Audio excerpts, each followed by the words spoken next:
Selamat siang, trader Indonesia dimanapun berada. Assalamualaikum warahmatullahi wabarakatuh. Jumpa lagi bersama saya Maurits di analisa harian kita pada hari ini, tanggal 2 Mei tahun 2022. Seperti biasa trader semuanya, hari ini adalah hari yang sangat luar biasa.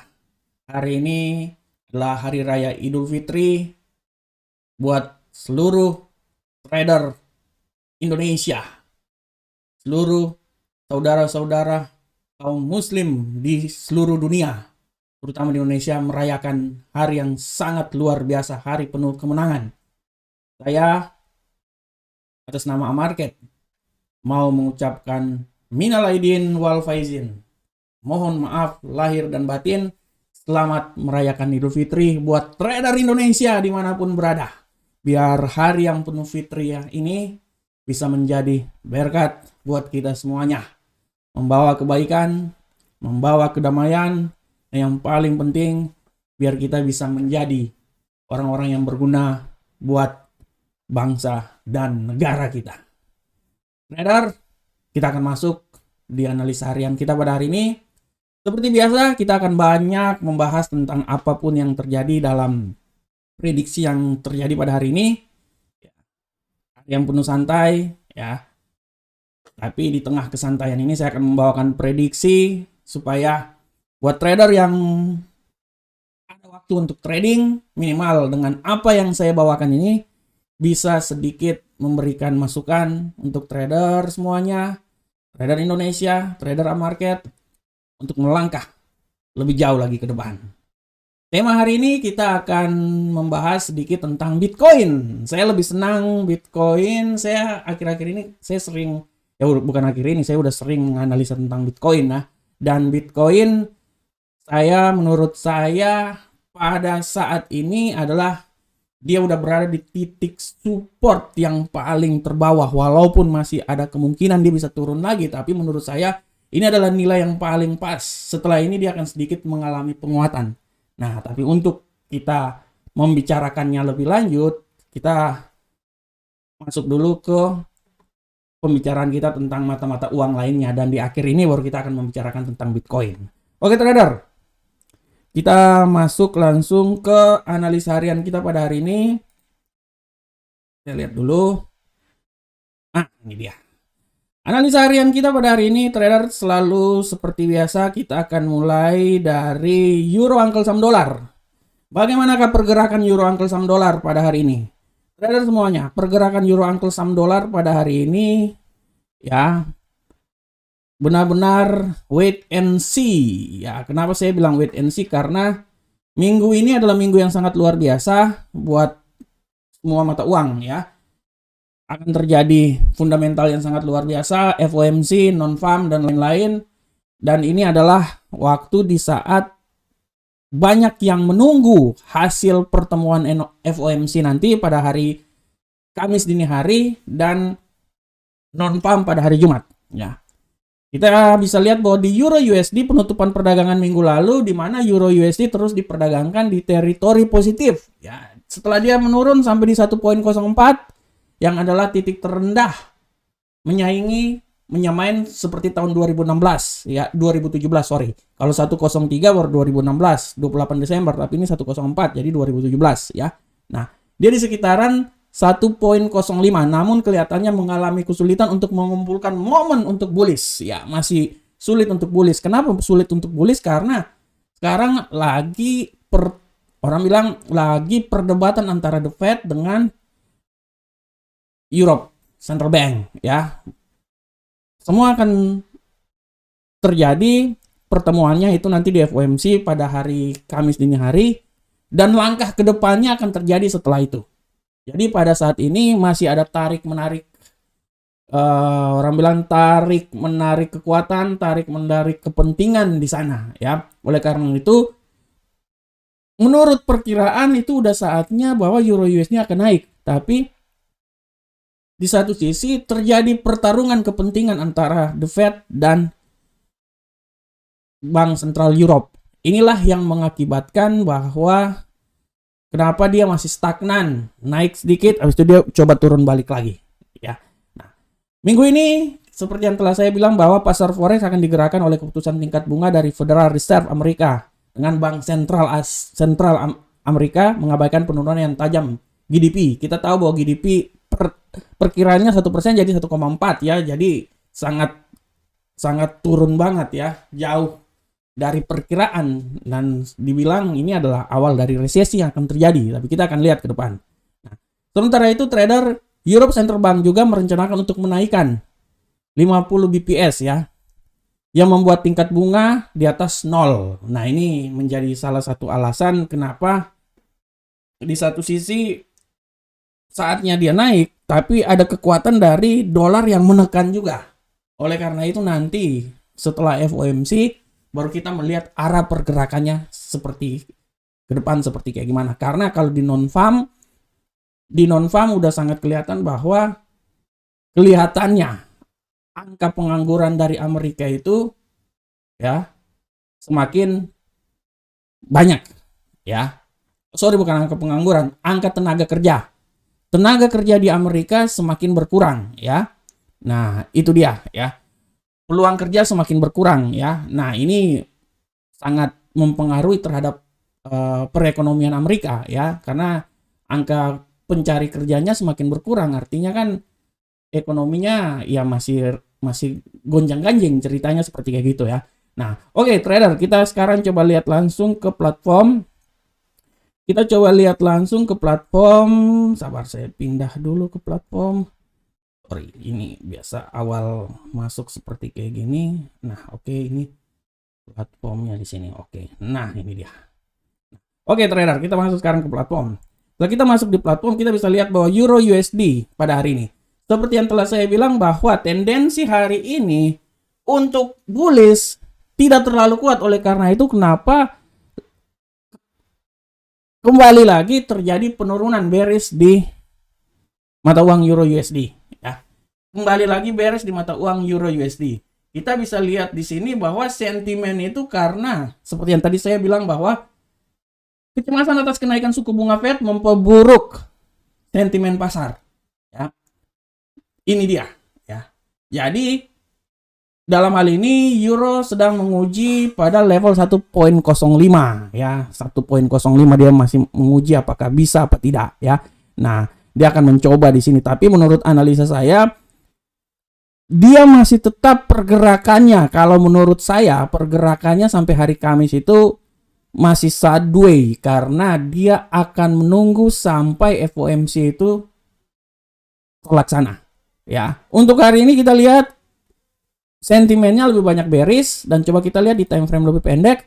Di sini sangat jelas bahwa penurunannya itu masih akan terus terjadi sampai masuk ke pasar Eropa. Ya, kalian bisa lihat di sini. Ya.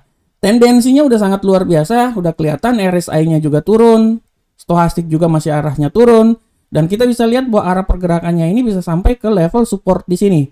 Nah, kalaupun terjadi pembalikan arah dan bullish, saya bisa bilang bahwa arahnya itu paling tertinggi di level sini malahan. Sabar, ini saya arah itu bisa tertingginya itu di level sini trader ya. Sabar, ini saya turunin ini dulu. Nah ini dia. Area itu bisa sampai di 1.05247. Makanya saya bilang kan tadi dibilang bahwa dia sedang menguji di poin 1.05. Dia masih tetap menguji di 1.05 trader ya. Dia masih tetap menguji di sini ya. Nah, oleh karena itu kalaupun nanti misalnya masuk di pasar Eropa dan dia terjadi penguatan, menurut analisa saya itu dia akan mencoba menembus di 1.052447 di sini ya. Nah, kalau dia udah bisa menembus ini baru dia akan mencoba naik ke atas ya. Nah, tapi kalau menurut analisa saya dia paling maksimal banget kalau terjadi kenaikan itu akan terjadi sampai di 1.05405 ya. Walaupun tendensi hari ini lebih kuatnya bearish ya, lebih kuatnya bearish. Nanti juga ditunjang oleh hari ini, sabar saya lihat dulu, hari ini berita ekonominya itu ada dari Jerman ya. Nah, oleh karena itu harap diperhatikan dengan sama ya apa yang terjadi di pergerakan dari euro angkel saham dolar ya, harus diperhatikan ya. Walaupun secara garis besar dia akan bullish, tapi menurut analisa saya bearish masih tetap kuat pada hari ini ya. Pergerakan bearish benar-benar kuat pada hari ini. Oleh karena itu harap benar-benar diperhatikan oleh kita semuanya ya. Harap diperhatikan oleh kita semuanya. Oke trader, selanjutnya saya lihat ini dulu. Selanjutnya trader, kita akan masuk ke pound sterling angkel saham dolar.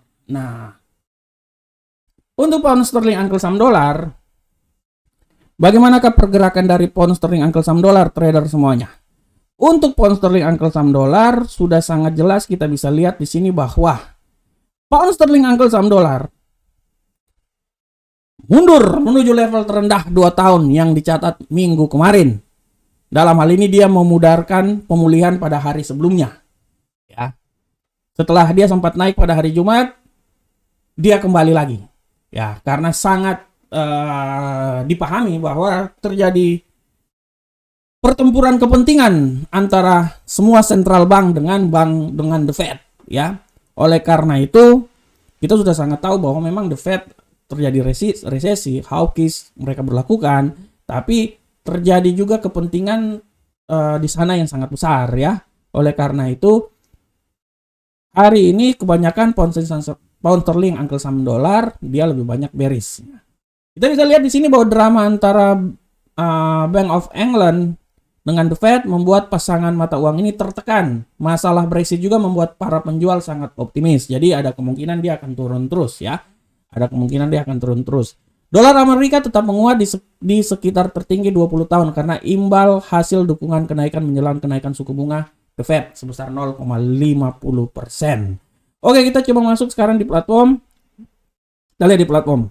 Kita bisa lihat di platform sekarang di pound sterling angkel saham dolar secara garis besar kita lihat hari ini tendensinya sama seperti Euro USD, lebih banyak bearish ya.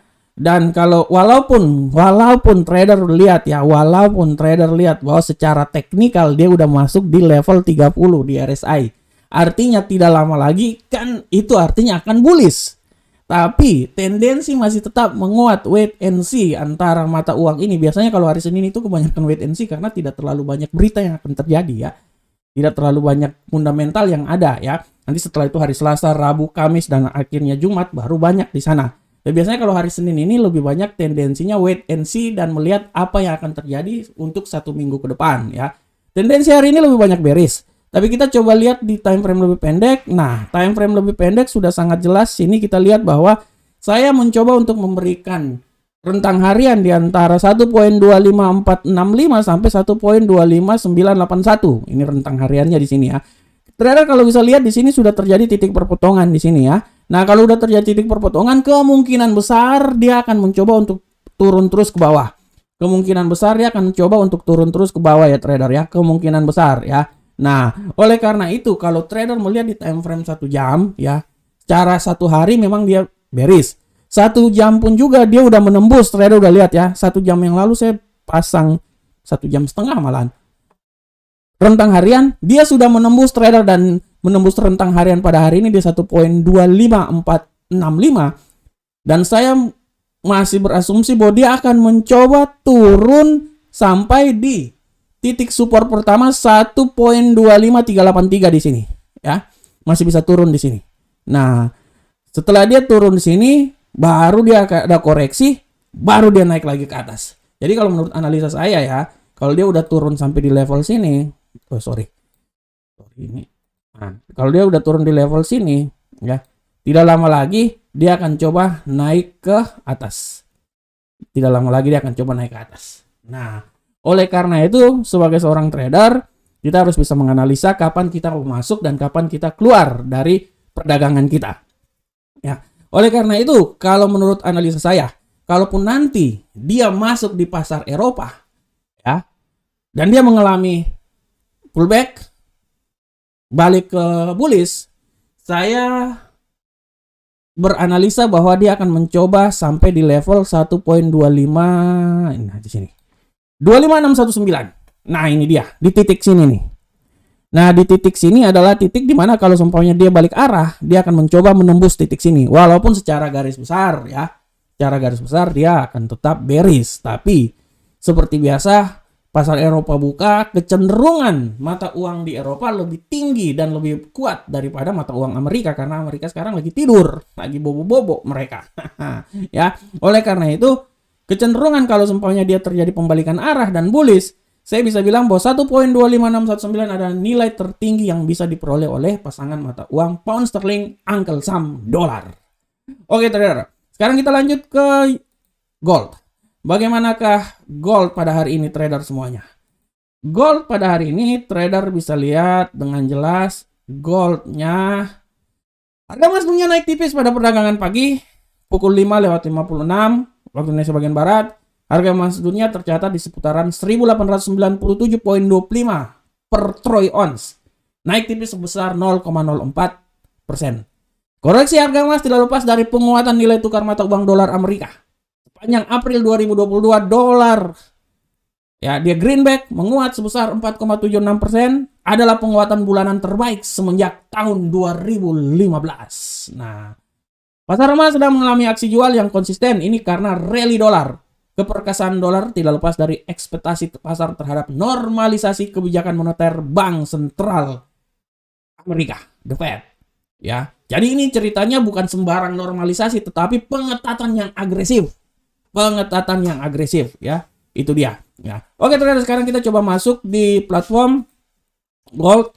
Kita coba lihat gold, bagaimanakah pergerakan gold pada hari ini. Kita bisa lihat tendensi yang terjadi gold pada hari ini adalah, kalau kita lihat di sini ya, tendensi masih tetap gold akan mencoba untuk terjadinya bearish. Dan kalau kita lihat, dia akan mencoba di level sini nih. Di level berapa ini? Saya coba lihat ya. Nah, ini dia. Dia akan mencoba sampai di level yang paling terendah di sini. Walaupun saya, 115 ya, 105 ya. Nah, oleh karena itu trader bisa lihat ya, trader bisa lihat di sini ya. Saya coba pindah ke time frame lebih pendek. Nah, untuk time frame lebih pendek, trader bisa lihat bahwa rentang harian yang saya coba bawakan adalah dari 105 sampai 107.36 ya, bisa lihat di situ. Nah, kemungkinan besar kalau kita lihat di sini, gold kalaupun dia akan terjadi penurunan di sini, kalau menurut saya ini kan shadow ini ya. Tapi kemungkinan turun masih bisa ya. Nah, tapi kalau menurut analisa saya, kalaupun dia turun, yang paling terendah itu malah dia tidak sampai di batas rentang harian di bawah sini malahan. Kalau menurut saya dia turun itu paling terendah itu mungkin sampai di sini, contoh ya. Ini. Nah, 15.66 ya. Setelah itu dia akan balik arah. Nah, tapi kalaupun dia balik arah, dia akan mencoba untuk menembus level di sini. 16,41. 16,4. Sabar, 16, oke. 16. Nah, 16,45 contoh ya. Dia akan mencoba untuk menembus 16,45. Kalau dia bisa menembus, dia akan mencoba naik lagi ke atas. Tapi tendensinya seperti yang saya bilang, bahwa tendensinya adalah dolar ini gold akan lebih banyak turun, karena gold itu ibaratnya perlawanan arah dengan si dolar Amerika. Hawkish yang diberikan oleh The Fed adalah momok buat emas. Oleh karena itu, emas akan semakin jatuh. Dan memang kalau memang dia benar-benar jatuh ya, dia bisa sampai ke level yang paling terendah menurut analisa saya itu di seputaran nah 104. Ini minyak ya, Brent. Itu gold ya. Oh, sorry. Wah, sorry trader. Kita masuk ke gold ya. Sorry. Gold, trader bisa lihat kalau gold di analisa saya, oke, di sini. Prinsipnya gold turun. Tadi minyak, sorry trader. sorry. Minyak tadi ya. Ini gold. Kalau gold di sini trader, dia turun dari 1895 sampai 1899 ya. Kalau kita lihat di sini sekarang, kalau kita lihat di analisa secara tendensi goldnya ini secara tendensi goldnya ini dia lebih banyak terjadi penurunan ya. Nah, kita akan lihat lagi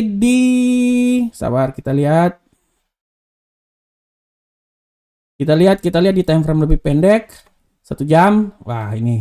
Nah, trader bisa lihat. Sorry, saya salah buka tadi ya. Gold dia turun di level terendahnya 1882 sampai di 1899. Kalau trader lihat di sini, kemungkinan besar dia udah siap untuk naik lagi ke atas. Walaupun secara tendensinya dia akan terjadi penurunan ya. Tapi kalau masuk ke pasar Asia, saya masih masuk pasar Eropa, saya masih bisa mengambil sedikit kesimpulan bahwa dia akan mencoba naik trader. Dan kalau kekuatan dia naik, dia akan mencoba sampai level sini. 1895.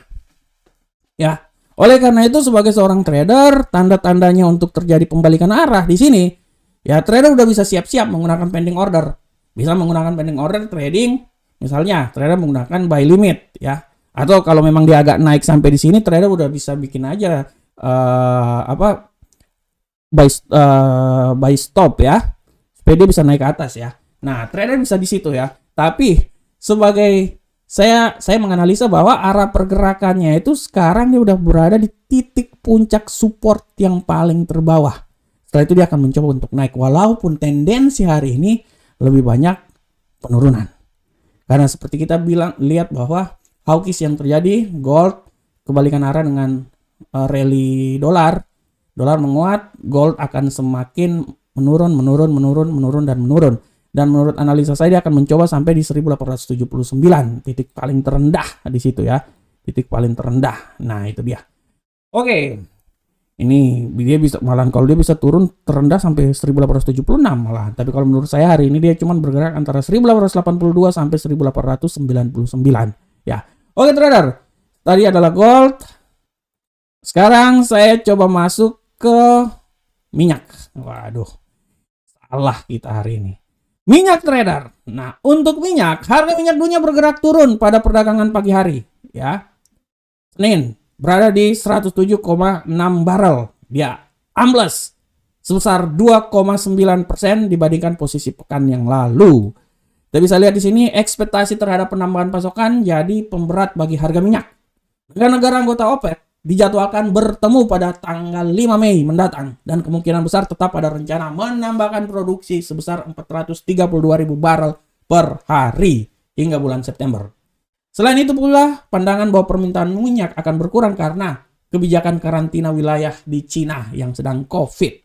Oke, kita coba masuk langsung ke platform. Kita masuk ke platform, kita lihat Brent. Bagaimanakah Brent hari ini? Nah, ini dia trader. Brent secara tendensi dia akan masih tetap mengalami bearish ya untuk hari ini. Kita lihat di rentang harian, saya mencoba memberikan rentang harian dari 105 sampai 107. Dan trader kalau lihat kalaupun dia terjadi penurunan ya, kalau menurut analisa saya oke dia akan terjadi penurunan. Kalau penurunan menurut analisa saya dia turun itu sampai di 105.66 menurut analisa saya, tapi dia akan mencoba untuk naik. Kalau untuk mencoba untuk naik, dia akan mencoba menembus di 106.45 di sini. Ya, kita lihat apakah dia bisa menembus 106.45. Kalau dia bisa menembus, artinya kemungkinan besar dia agak sedikit naik terus. Walaupun tendensi yang terjadi hari ini lebih banyak ke bearish. Tapi kalau saya dari tendensi saya bisa lihat bahwa ini kan dia udah terjadi titik perpotongan ya. Ini dikit lagi menurut saya dia akan sedikit naik. Kalau menurut analis saya. Dia akan sedikit naik dan dia akan mencoba untuk menembus 106. Tapi setelah itu sampai 106, menurut saya dia tidak akan sampai 107, dia sampai 106, setelah itu dia akan sedikit terjadi penurunan lagi. Itu menurut analisa saya ya. Oke. Sekarang trader kita masuk ke Bitcoin. Nah, ini dia. Ini dia. Bitcoin pada hari ini kita lihat informasinya, bagaimana ke informasi Bitcoin pada hari ini. Kripto. Harga kripto teratas lainnya menguat pada perdagangan sesi Asia hari ini. Setelah koreksi minggu kemarin.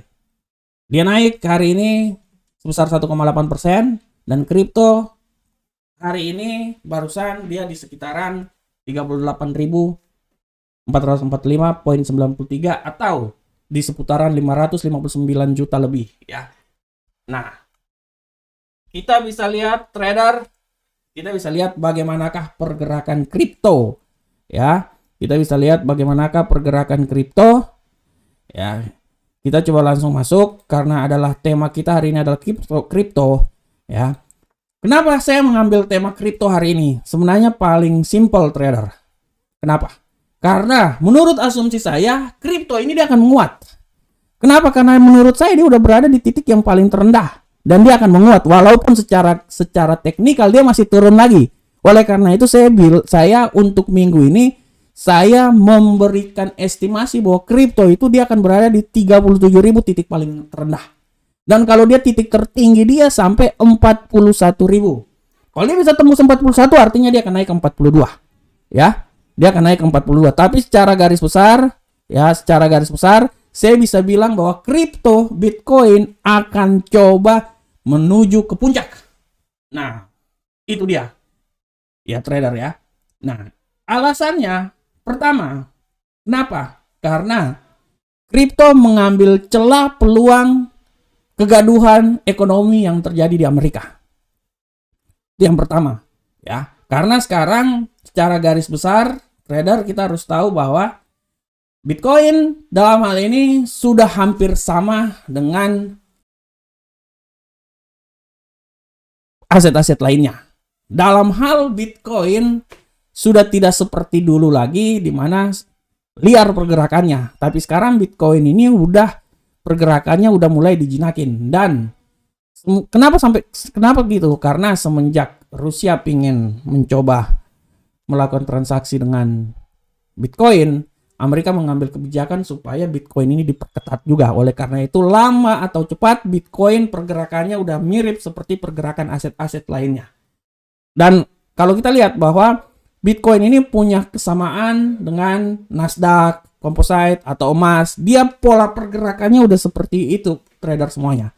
Nah, oleh karena itu banyak sekali para analis yang menyatakan bahwa kemungkinan besar kripto ini dia akan mencoba naik dan dia akan turun lagi ke bawah. Kalau menurut saya oke, saya setuju. Tapi menurut saya kalau bisa sampai turun menuju ke 30.000 itu menurut saya masih sangat jauh. Masih sangat jauh ya. Menurut analisa saya ya, untuk minggu ini kripto itu akan berpeluang naik sampai 41.000 ya. Kalaupun sekarang kripto itu dia akan naik, titik pertama yang harus dia temui adalah 39.811. Itulah titik pertama, ya. Atau 40.000 adalah awal yang harus dia capai. Oleh karena itu analisa saya masih bisa menganalisa bahwa kripto ini akan tetap naik sampai 41.000, ya, 41.000. Nah, oleh karena itu sangat jelas di sini kelihatan bahwa kripto ini kemungkinan naik sangat besar, ya. Dan saya masih tetap optimis kripto akan naik sampai 41.000. Kita akan lihat nanti pertemuan FOMC seperti kayak gimana. Karena sekarang FOMC pertemuannya membuat kebijakan ya yang sangat berpengaruh terhadap Eropa dan lain-lainnya. Akhirnya implikasinya ke komoditi lainnya dan kembali lagi berimbas terhadap kripto. Oleh karena itu saya masih berkeyakinan bahwa kripto pada minggu ini kemungkinan besar dia akan mencoba terbang tinggi sampai ke 41.000. Ya, dia akan coba terbang tinggi sampai ke 41.000. Untuk bisa seperti yang dulu-dulu sampai ke 48 atau 50 menurut saya masih sangat jauh. Masih sangat jauh. Belanda masih jauh, ya. Jadi kalau untuk bisa sampai ke sana masih sangat jauh. Sangat jauh, ya. Saya cuma berestimasi bahwa dia akan coba sampai di 41. Kalau dia tembus 41 bisa 42, tapi 42 menurut saya itu sangat masih di luar estimasi, ya. The real estimasi adalah dia menuju ke titik 40.000 dan yang paling tertinggi adalah 41.000 dalam minggu ini. Oleh karena itu, kripto menurut saya adalah tempat yang bagus juga untuk mengadakan investasi karena sangat gampang diprediksi dan pergerakannya itu tidak seliar lagi seperti kayak dulu, ya. Tidak seliar lagi seperti kayak dulu. Oleh karena itu, trader bisa menjadikan kripto sebagai acuan lainnya dalam bertransaksi. Trader bisa trading kripto di market, ya. 24 jam sehari, 7 hari dalam seminggu. Ada banyak kripto-kripto lainnya selain Bitcoin, trader bisa lihat ya. Cuman saya kebanyakan memberikan analisa tentang Bitcoin ya. Nanti ke depan saya akan mencoba memberikan analisa terhadap kripto-kripto lainnya yang ada di platform Market. Oke trader semuanya. Selanjutnya kita akan coba masuk ke kalender ekonomi. Bagaimanakah kalender ekonomi kita pada hari ini? Trader, untuk kalender ekonomi kita pada hari ini sangat jelas bahwa hari ini tidak terlalu banyak berita, walaupun ada berita yang nanti pada pukul 14:55. Nah, itu ada luar biasa sana. Ada tentang indeks pembelian PMI manufaktur Jerman. Dan 21.00 indeks pembelian manufaktur dari Amerika yang sangat mempengaruhi euro angkutan dolar, mempengaruhi dolar Amerika, ya. Sedangkan untuk kawasan Asia dan lain-lainnya, karena ini adalah libur hari Lebaran, Idul Fitri, libur selama 1 minggu, ya. Di Cina ada libur hari buruh, ya. Nah, jadi datar-datar aja pergerakannya. Nah, oke trader. Selanjutnya trader, kita masuk sekarang. Saya coba udah selesai ya analisa harian kita. Kita coba masuk di sini. Nah, trader semuanya. Saya memberikan sedikit masukan trader, kalau trader punya waktu dan kesempatan bisa bergabung dengan kami Market. Kita punya account standar, tetap, fix dan lain-lain. Dengan $10 trader bisa merasakan sensasi trading bersama kami. Selain itu juga trader masih ada waktu dan kesempatan untuk mengikuti kontes trading.com demo sampai tanggal 3 besok Mei tahun 2022 dengan total hadiah juara 1 $200, juara 2 $150 dan juara 3 $100. Trader, kalau ada waktu dan kesempatan juga bisa membaca analisa mingguan ya dari Market, nanti di deskripsi saya tunjukin juga di sana linknya. Saya bisa lihat analisa mingguan yang dibawakan. Saya menganalisa tentang Bitcoin seperti yang telah saya jelaskan yang tadi. Saya mencoba ya mengambil keputusan bahwa Bitcoin berasumsi bahwa dia akan naik sampai 41, baru setelah itu dia akan mencoba untuk balik arah turun lagi ya. Ini adalah analisa saya pada Bitcoin minggu ini ya. Analisanya bisa dibaca. Dan trader kalau ada waktu dan kesempatan, trader bisa subscribe channel YouTube kami. Setiap hari ada video-video yang coba saya bawakan. Video-video yang sangat luar biasa mengulas tentang perdagangan yang terjadi pada hari yang bersangkutan. Jadi bisa ada video tentang webinar dan lain-lain. Silakan subscribe channel dari Market ya trader ya. Oke, trader semuanya. Trader, kita udah berada di penghujung acara ini. Saya berharap semoga analisa harian kita pada hari ini bisa memberikan masukan terhadap trading Bapak Ibu semuanya. Saya akan mengundurkan diri. Sekali lagi, saya mengucapkan selamat beristirahat, selamat merayakan Hari Raya Idul Fitri. Semoga hari yang fitriah ini bisa membawa kedamaian buat kita semuanya. Assalamualaikum warahmatullahi wabarakatuh. Sampai ketemu kita di pertemuan berikutnya. Salam Profit Indonesia.